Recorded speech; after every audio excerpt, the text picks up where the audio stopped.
Watazamaji wa Samara TV, langu jina naitwa Omar Salum, mkuu wa Mzee Majengo. Hapa nilipo niko boda ya Burundi, nafahamika kwa jina la Kobero. Hapa ni Kobero, kuelekea huku ni upande wa Tanzania, kuelekea huku ni upande wa Burundi.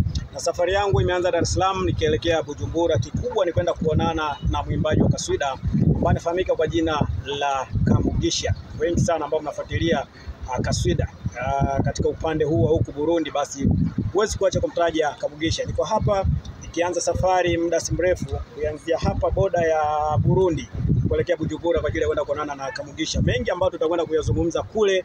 Wewe kikubwa ni kuendelea kufuatilia Samara TV ili basi nikujuze kila hatua ambayo tutakuwa tukipiga au nikiifanya huku upande wa Burundi. Naamini mengi mazuri utayapata, lakini kikubwa ni kuombe usisahau kusubscribe, kushare, kulike na kucomment ili uendelee kupata haya mazuri ambayo nitakupatia kutoka huku upande wa Burundi. Kamugisha bila shaka pia hivi sasa na yeye unajua nini ambacho kinakuja kufanyika. Kwa hiyo jipange katika hilo ili basi kuja kuwalisha watazamaji wa Samara TV, lakini pia wapenzi wa kaswida kujua kila ambacho unakifanya katika ukanda huu wa Burundi. Hadi wakati mwingine, chao. Kikubwa endelea kufuatilia yale ambayo yatakuwa yakijiri huku. Hapa ni kati ya Tanzania na Burundi, panaitwa Kobero. Hadi wakati mwingine, chao.